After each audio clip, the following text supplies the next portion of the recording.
Hello and welcome to my review of the Necrons Ophydian Destroyers. One of these box sets will set you back £32.50. It's exactly the same price as the box set of Scorpec Destroyers. However, unlike that set, which is a monopose, easy to build kit, so it's push to fit, these are not. You have to use the same tails. You're not limited to use the same tails and bases or the same arms or even the same heads with any of these models. The only miniature that you'll always have the same looking one of is the plasma sight right here.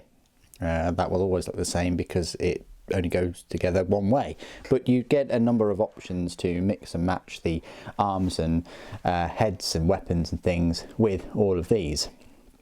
So I'm just putting it out there. There's a bit more customizability and posability. There's a bit more customization with this kit compared to the Scorpec Destroyers. However, these have much bigger kind of scenic bases going on. So if you did get another pack of 3, you're going to have exactly the same one. And the scenic base parts of these models hold the model up. So it's not like they can be hidden that much unless you dump a load of green stuff around them and turn them into like rocks that they're leaping off of. So just bear that in mind that you know, you're going to be getting 3, although you can change the arms and things, they're going to look very similar in terms of bases. Whether that's fine and whether you can live with that is completely up to you. Let's have a look at the details of these models. We'll go through the spare parts and then we will discuss the rules. So first of all, the plasma sight, as I've just shown you, it's interesting model. Doesn't have any little scarabs on it. Unlike the plasma sight that comes with the Scorpec Destroyers, which I have here. I know this is more of a size comparison than anything, but they're similar size. The Scorpec Destroyer plasma sight has the tail down. This Ophydian Destroyer has the tail up.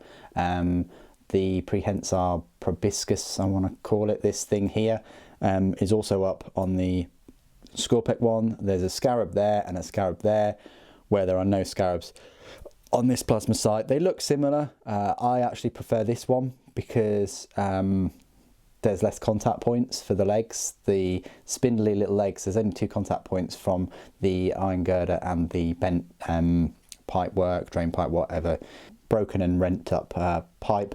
So there is the plasma sight. These Ophydian Destroyers themselves are pretty tall, actually. They're bigger and taller than I thought they'd be. They're like a cross between the Scorpec Destroyers and the Wraiths, which we'll compare them because I do have some Wraiths. They've got these flayed claws here, which remind me of the flayed ones. They've also got the proper phase swords, phase weapons as well. They've got some beat up armour. I like the spine. I like these anti-grav projectors or engines, thrusters, whatever you want to call them. They are present on the other Canoptek spiders and anything else that floats about. The tail is well detailed with a spike on the end of it.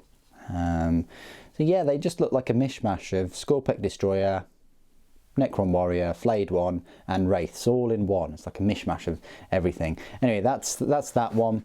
We've got this is the tallest one in the set right here.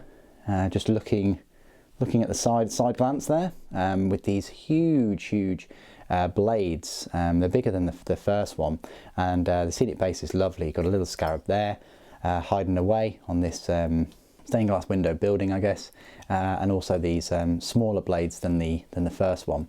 But the tail looking great, looking round.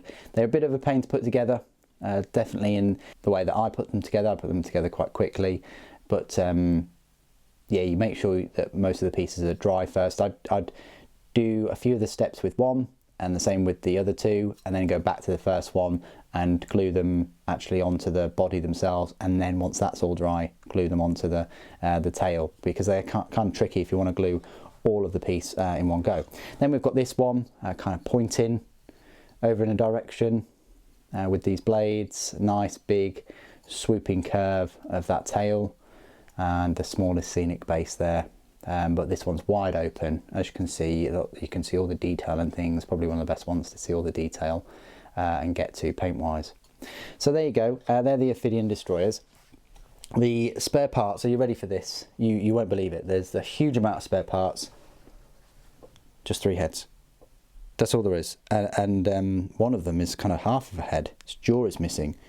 Let's see if we can enhance. Yep, there we go. So it's kind of like, oh, crikey. There we go. So that's that one. Then you've got this one. And then we've got this one. Not a huge difference between any of these heads. But it's nice that you get 3 different ones, so if you were to make a new squad, you get different heads and you could put them in slightly different positions. It's just the base is going to look the same. 3 of them are alright, but you can include up to 6 of them. They're not as survivable compared to Scorpet destroyers, so it might be worth you running 6 of them, whereas the destroyers can kind of hold their own. They've got the toughness 5 and the 3+ save, whereas these have got only toughness 4 and a 4+ save. We'll go through the rules very shortly, but firstly let's find some size comparisons for you. So I've got a wraith right here. This is the tallest wraith, so don't be scared. Then I've got one of the Scorpet destroyers, and as you can see they kind of sit in between both.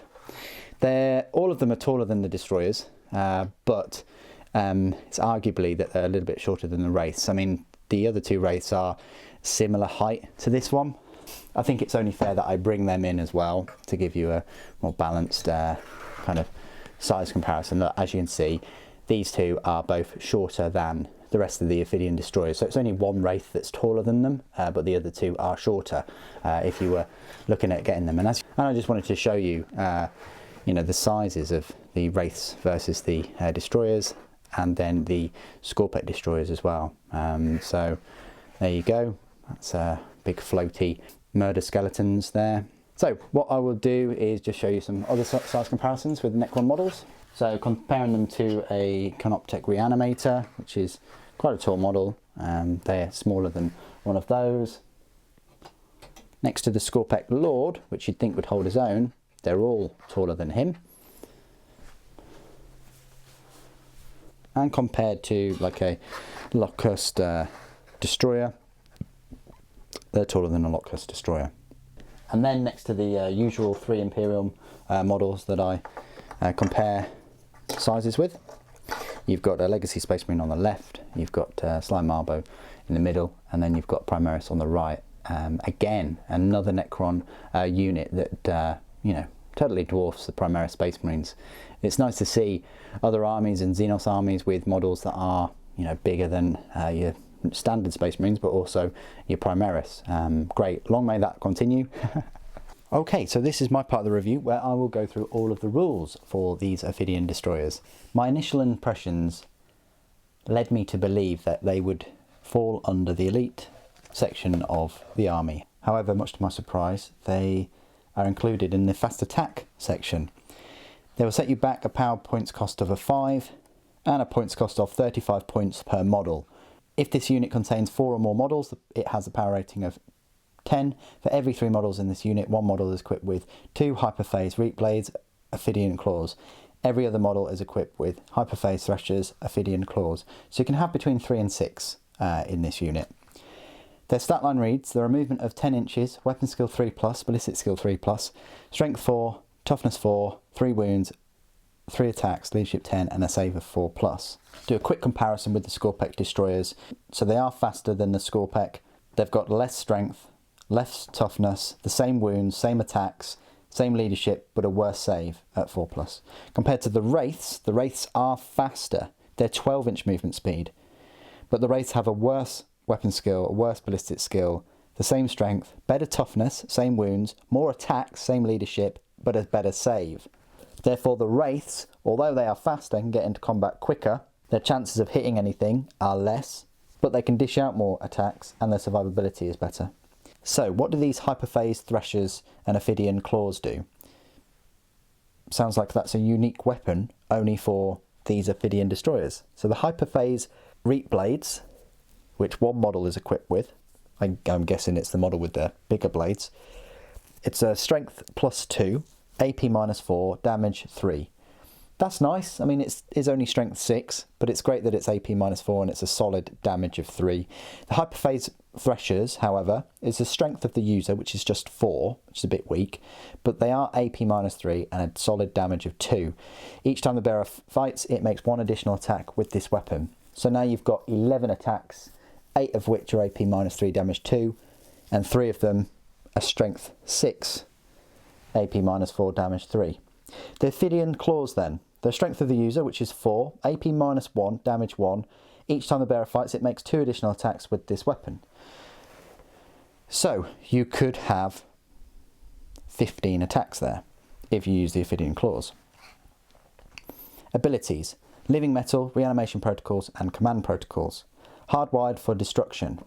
Much like all the other Destroyer Cult keyword units, each time a model in this unit makes an attack, you can re-roll a hit roll of a 1.